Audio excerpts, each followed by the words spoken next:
Back to school season looks a little different in our house. We're not standing in the middle of a store with three different school supply lists trying to figure out which notebook is the right notebook. We're not searching six different stores for a particular folder. We're not filling a shopping cart with pencils, binders, paper, workbooks, and everything else on a traditional school supply list. Because our three girls do K 12 online public virtual school. And one of the coolest parts? Everything we need for the school year starts showing up right at our house. Boxes. Big boxes. Boxes filled with books, workbooks, supplies, and materials for the year ahead. There's something about seeing those boxes arrive that makes it real. Summer isn't quite over yet, but a new school year is coming. And in our house, back to school doesn't necessarily mean walking through the front doors of a school building. Sometimes it means opening a box at the kitchen table. Hey everybody, welcome back to We Are the Hansons. I'm Myia, and today we're talking about something that's happening in our house right now. Back to school. Except our version of back to school might look a little different from yours. We have three girls doing K 12 online public virtual school.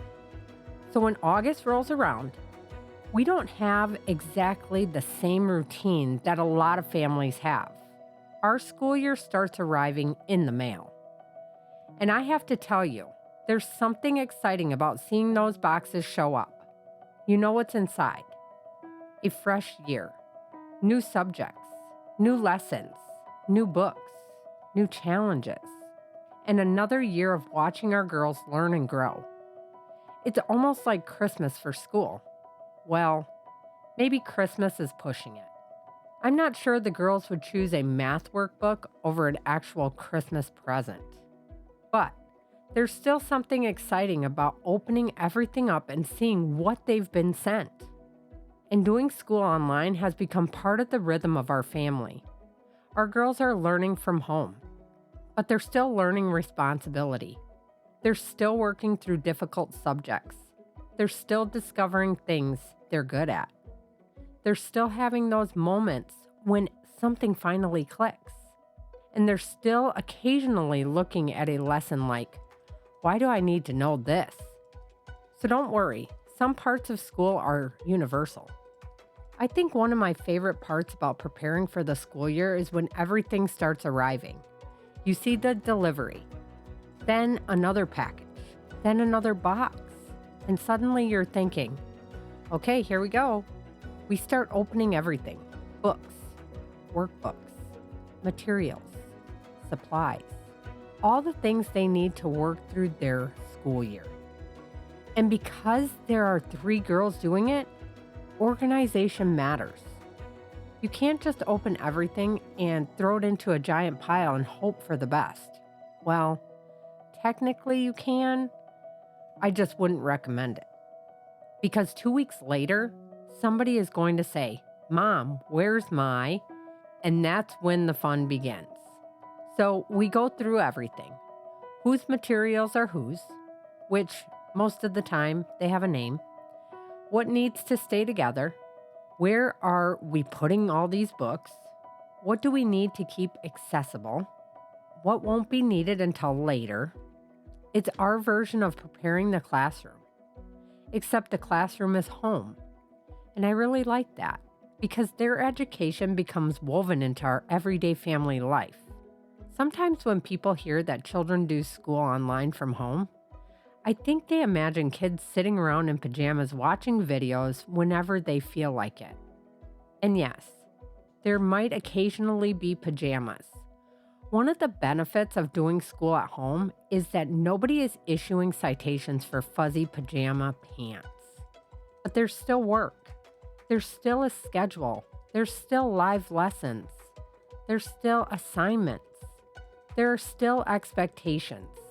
And one of the things I like about it is that our girls have to learn something that's going to matter for the rest of their lives. How to manage themselves. When you're working from home, learning from home, or building a business from home, Nobody is necessarily standing over your shoulder every second. You have to learn. I have responsibilities. I have things that need to get done, and I need to do them. That's a life skill. Another thing we've learned over the years is that no two children learn exactly the same way. And when you have a big family, that becomes very obvious. We have raised 13 children. If raising that many kids has taught Jeremy and me anything, it's this. Children are individuals.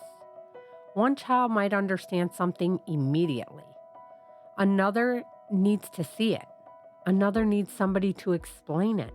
Another needs to walk away for 10 minutes, come back, and suddenly it makes sense. One child loves a certain subject. Another would happily vote to remove that subject from education forever. And having our 3 girls doing school from home gives us an opportunity to see more of that process. You get to see when they're struggling. You also get to see the moment they get it. And I love those moments. There's something really special about watching your child go from, I can't do this, to, oh, you can almost see the light bulb come on. Those little victories matter. Now, I don't want to make online school sound like every day is peaceful and everybody is sitting quietly with a book while beautiful music plays in the background. Because, come on, this is the Hanson house. Some mornings go great. Everybody knows what they're supposed to be doing. Things get accomplished. The girls are moving through their lessons. And you think, look at us. We have this figured out. Then there's another day. Somebody doesn't understand something. Somebody is frustrated. Somebody needs help. Something isn't where we thought it was. The internet decides today would be a wonderful day to test everyone's patience. The dog decides the middle of a lesson is the perfect time to need attention. The phone rings. Somebody walks through the room. Life happens. That's one of the biggest realities of online school. School is happening inside real family life, and sometimes you have to be flexible. That's not necessarily a bad thing, because life isn't perfectly scheduled either. There's one thing I really appreciate about having the girls doing school from home: time. When you've raised older children, you start understanding just how valuable time really is. When your children are little, it feels like they're going to be little forever. They're not. One day, they're sitting beside you doing schoolwork. Then, someday, they're adults building their own lives. Jeremy and I know that because we've already watched it happen. We have older children. We've watched them move through all these stages. And now, having younger children still at home gives us a completely different perspective. We know what's coming. Growing up, independence, jobs, relationships, their own home, their own families, their own lives. And that's exactly what we want for them. But knowing that makes the ordinary days more meaningful. Even the school days, especially the school days, because we get more everyday moments together. When your first children are young, it's easy to get caught up worrying about everything. Are we doing enough? Are they doing enough? Are we making the right decisions? What is everybody else doing? Should our family be doing that? After 13 kids, your perspective changes. You realize that there isn't one perfect way to raise a family. There isn't one educational path that's automatically right for every child. There isn't one family schedule everybody needs to follow. What matters is figuring out what works for your children and your family. That's one of the reasons we talk so openly about our lives on this show. We're not saying, do everything exactly like the Hansons. Please don't. You might need a bigger refrigerator. What we're saying is, build a family life that works for your family. Your family might look completely different from ours. That's okay. There's another reason I appreciate having the girls home. Home has always been important to us. Not because our home is perfect. It isn't. It's loud. It's busy. There are people coming and going. There's food being made. There are conversations happening. There are animals. There are messes. There's laughter. There's occasionally somebody asking where something is that is sitting approximately 2 feet from them. But home is where our family reconnects. And now it's also where our girls learn. I want them to remember these years. I want them to remember opening their school boxes. I want them to remember spreading their materials out and looking through everything. I want them to remember sitting down and tackling something difficult.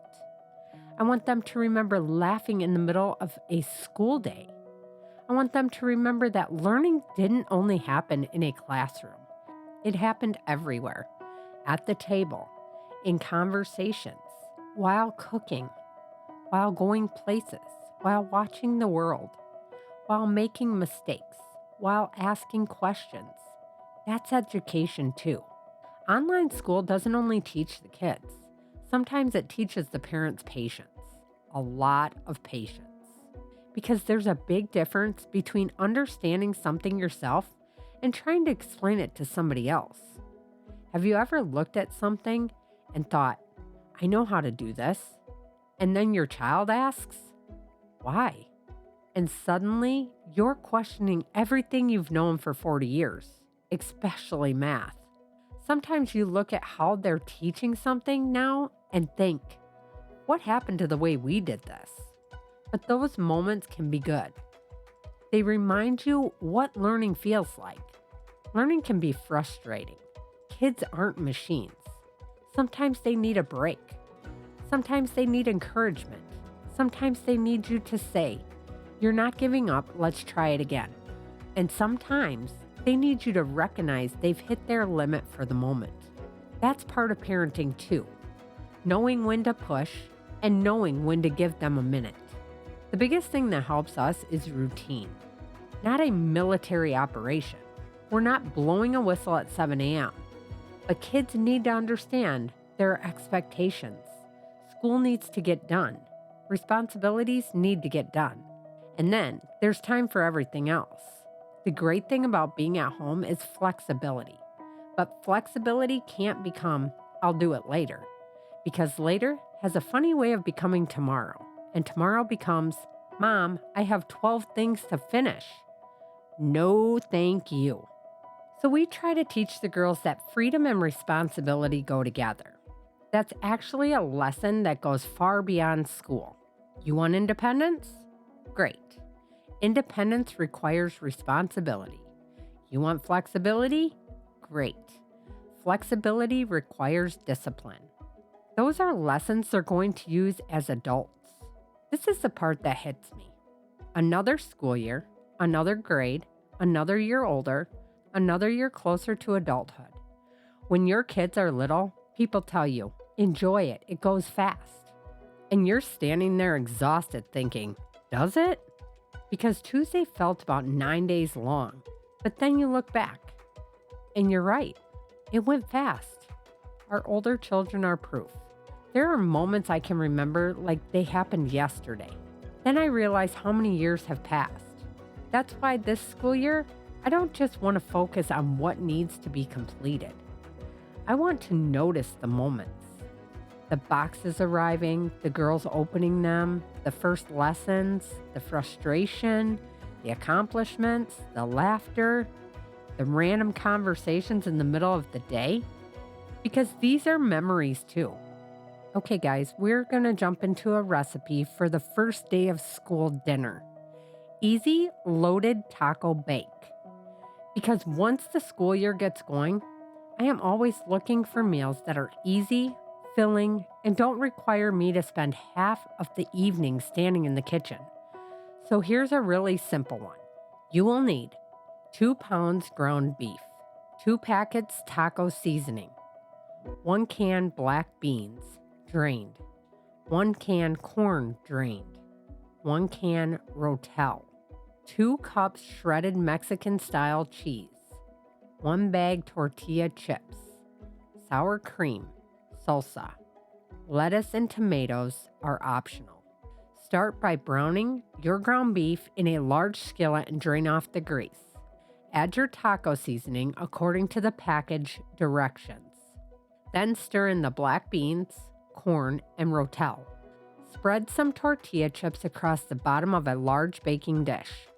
Spoon your taco meat mixture over the chips and cover everything with shredded cheese. Bake it at 375 degrees for about 10 to 15 minutes, just until everything is hot and the cheese is melted. Then comes the fun part. Put out whatever toppings your family likes: sour cream, salsa, lettuce, tomatoes, extra cheese, or even some guacamole. Everybody can make theirs the way they want it. And that's exactly the kind of dinner I like during a busy school week. It's quick, it's easy, it feeds a bunch of people, and you don't have to make 14 different meals because somebody doesn't like tomatoes. Just leave the tomatoes off your own plate. Around here, sometimes the best family recipes aren't the fancy ones. They're the ones that get everybody fed, bring everybody to the table, and don't leave mom with every pot and pan in the kitchen to wash afterward. And on a busy school night, that's a win in the Hanson house. And most importantly, it feeds people without mom having to spend 3 hours in the kitchen. With a big family, that's a win. At the end of the day, I want our girls to learn math. I want them to read well. I want them to understand history and science. I want them to get a good education. But there are things I want them to learn that aren't necessarily printed in a workbook. I want them to learn how to solve problems, how to ask questions, how to work when something isn't fun, how to finish something they started, how to admit when they don't know something, how to find the answer, how to treat people, how to communicate, how to manage their time, how to be responsible, how to be kind, how to stand up for themselves, how to take care of the people they love, and how to build a life they're proud of. Because eventually, the school books close, the grades stop, the lessons end, and life begins asking the questions. That's the test we're really preparing them for. So yes, back to school looks a little different at our house. There isn't necessarily a big rush out the front door every morning. There aren't 3 girls standing at a bus stop. Instead, school comes to us. The boxes arrive. We open them. We organize everything. We get the computers ready. We get ourselves back into a routine, and another year begins. It's not better because it's different. It's simply what works for our family. And I think that's one of the biggest messages we want We Are the Hansons to represent. Families don't have to look the same. Parenting doesn't have to look the same. Education doesn't have to look the same. Traditions don't have to look the same. You figure out what works for the people you love. Then build your life around them. Because someday, those school boxes won't arrive anymore. Someday, there won't be 3 girls sitting at home working through lessons. They'll grow up. They'll find their paths. And Jeremy and I will probably look back and say, remember when the school boxes used to show up? And we'll remember books spread everywhere. We'll remember helping with lessons. We'll remember the good days. We'll probably laugh about the difficult days. And we'll wonder, how did it go so fast? That's why I'm reminding myself right now. Don't rush it. Don't wish the year away. Don't spend every day waiting for Friday. These ordinary days matter because the years really do go faster than you think. If you're listening and your family is getting ready for school, whether that's public school, private school, online school, homeschool, or something completely different, we hope you have an incredible year, and we'd love to hear about it. Come find us on Facebook at We Are the Hansons and tell us, what does back to school look like in your house? And if you have children doing online school, we'd especially love to hear from you. What works? What's challenging? What have you learned? Because that's what we want this community to be about. Families helping families. You can also visit us at wearethehansonfamily.com. And make sure you're following We Are the Hansons wherever you listen to podcasts. Share this episode with another family. And remember, your family doesn't have to look like everybody else's. Your routines don't have to look like everybody else's. And your children's path doesn't have to look like everybody else's. Find what works. Love your people. Make the memories. And enjoy the ordinary days while they're still ordinary. Because one day, those will be the days you miss the most. From our family to yours, we'll talk to you next time. This has been We Are the Hanson.